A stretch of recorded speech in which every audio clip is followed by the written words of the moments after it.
In what is a very, very significant development in India's fight against Khalistani terror, Canada has for the first time accepted the presence of K extremists on their soil. Country's top intel agency has revealed in its annual report that certain Khalistani extremists are based in Canada and plotting violence against India. Canada is acknowledging that pro-Khalistani groups operate out of their country and use it as a base to promote, fundraise and plan violence in India. Now, this admission by Canada that they have become a safe haven for Khalistani activities is massive, considering their stance over the years, especially under the previous Trudeau government. Let's now explain to you viewers what this admission means. Why is this admission big? Why is this significant? Takeaway number one, first official acknowledgement of the Khalistani extremists. Takeaway number two, validates Delhi's stand on the K threat. Takeaway number three, it proves Canada became a safe haven for these elements. Takeaway number four, it boosts India's fight against K terror. And point number five, signals a shift in the Canadian policy as well. What is even more significant is that the details of the report have been made public just hours after Prime Minister Narendra Modi met his Canadian counterpart on the sidelines of the G7 summit. And this was the first meeting between the Prime Minister and Mark Carney, and it signaled a progress in the ties between the two countries, which had hit rock bottom in 2023. After then, Prime Minister Trudeau accused Indian role in killing of Hardeep Nijjar. Prime Minister Narendra Modi and Carney agreed to work towards rebuilding relations, with both agreeing to reinstate envoys as a first step of truce between both the nations.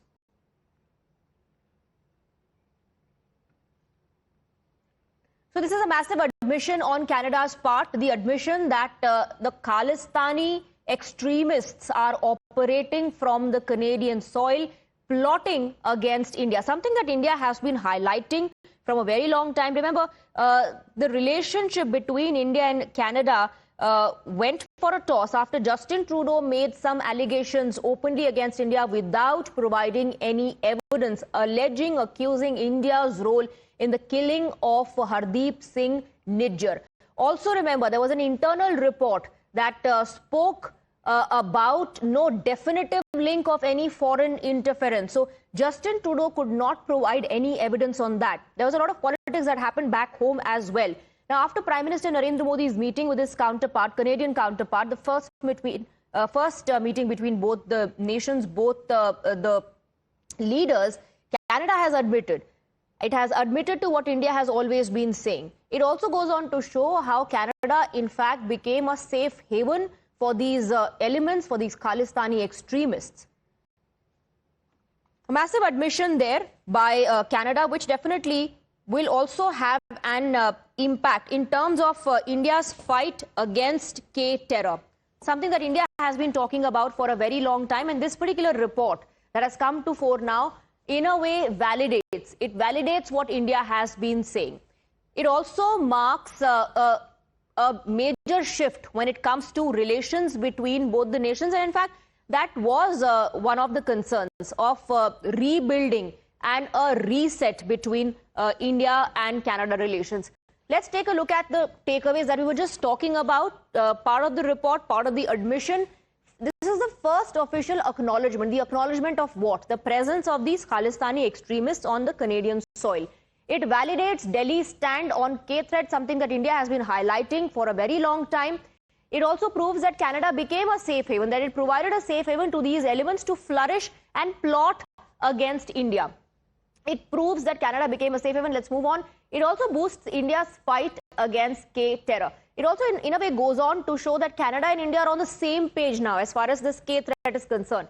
It signals a shift in Canadian policy. So earlier, when the Trudeau government was in power, it's evident that Canada became a safe haven. Now that there has been an admission, it also shows the shift in Canadian policy. Let's in fact go across to my colleagues. We have Bhavtosh joining us on the broadcast. Let me first, Bhavtosh, try and understand from you how significant this is, because, you know, this admission by Canada is coming to fore for the very first time. India has been highlighting this for a long time. But during the Trudeau government, the regime back then was only interested in leveling allegations without providing any proof, although their internal report did say there is no definitive link of a foreign interference. But here is an admission that validates India's stand.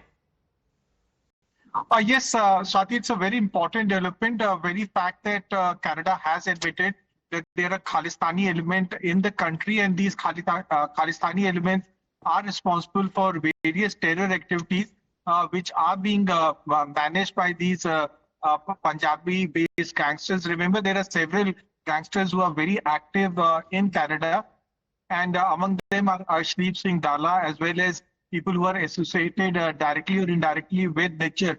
Now, these gangsters have morphed into various terrorists, and these gangsters are, in fact, are involved in terror activities in the country. Now, that's what India has time and again said, that these gangsters as well as terrorists have been responsible for various acts of terror in the country. Now, India has been asking that Canada should, in fact, deport these individuals back to India. Now, among them are Arshdeep Singh Dala as well as Lakhbir Singh Landa, and these individuals are responsible for carrying out terror activities not only in Canada but also are responsible for various acts of terror in India.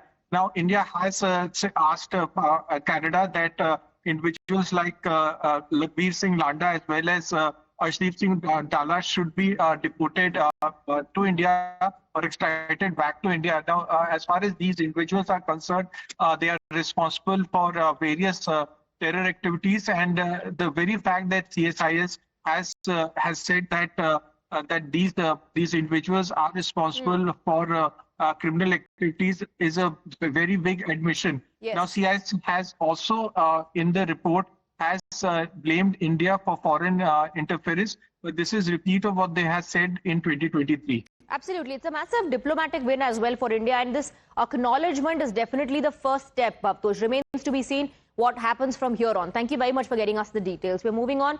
We have